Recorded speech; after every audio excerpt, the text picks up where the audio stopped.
यह क्वेश्चन जो है अनुपात का है, यह आपको परेशान करता होगा और इसको जो है बहुत आसानी से हम बनाएंगे। ठीक है, ध्यान दीजिएगा, ये रेशियो का क्वेश्चन है और इस तरह का क्वेश्चन पूछा जाता है। आप थोड़ा सा ध्यान देने का प्रयास कीजिएगा। चलिए, ये देखने में छोटा लगता है लेकिन बहुत जो है ना परेशान करके रख देता है विद्यार्थी को। आइए ध्यान दीजिएगा, एक्स और वाई और जेड, एक्स वाई और जेड, इसमें आई का रेशियो दिया गया है 3:4:8 और उसका खर्च का रेशियो दिया गया है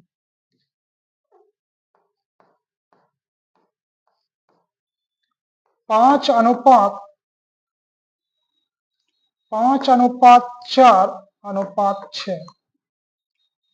उसमें आगे बोलता है यदि जेड की बचत उसकी कुल आय का 3/4 भाग हो तो तीनों की बचत का अनुपात क्या होगा। बचत इसमें तीनों का निकालना है और आपको पता होना चाहिए कि आय में से खर्च को घटा देंगे तो बचत निकल जाएगा, आय में से खर्च घटा देंगे तो बचत निकल जाएगा। लेकिन इसमें यहां दिया गया है जेड की बचत, जेड की बचत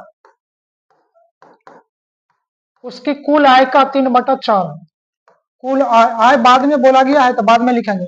जेड की बचत उसकी कुल आय का 3/4, 3/4 का मतलब 3:4 हो जाएगा। यानी कमाता है 4 रुपया, कमाता है 4 रुपया, बचाता है 3 टका, कमाता है 4 रुपया, बचाता है 3 रुपया, तो खर्च कितना करता होगा 1 रुपया।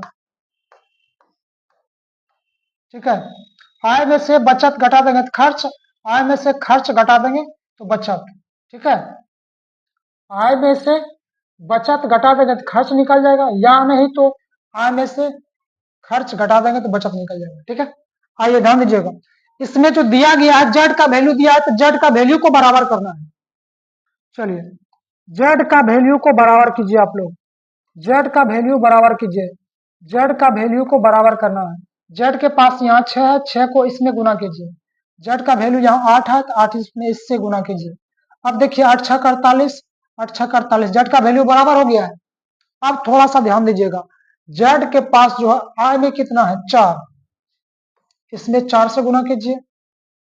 और खर्च में कितना है, खर्च में 1 है, खर्च में 1 से गुना कीजिए। हो गया है, आप गुना कीजिए और नया रेशियो निकालिए। अब नया रेशियो निकालिए। ठीक है, तो 6 चौके 24, 24 या 72, 24 चौक 96, 24 8 92 से 192, 8 से गुना करेंगे 8 5 40, 8 से 8 चौक 32, 8 6 48। ठीक है, कमाता है एक्स 72 रुपया, 40 रुपया खर्च कर दिया तो बचाया कितना, 72 में 40 माइनस तो 32, 96 में से 32 माइनस, 32 दूना 64, 32 या 96, 32 दूना 64 हो जाएगा। 192 में से 48 माइनस 144।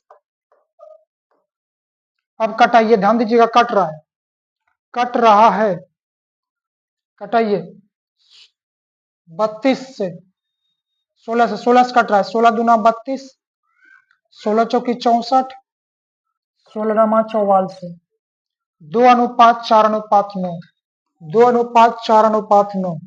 ऑप्शन नंबर दूसरा इसका सही जवाब हो जाएगा, 2:4:9। अगर यह वीडियो आपको अच्छा लग रहा है तो इसे लाइक शेयर और कमेंट कीजिए और बताइए कि आपको किस तरह का क्वेश्चन चाहिए। ठीक है दोस्तों, मिलते हैं अगले वीडियो में।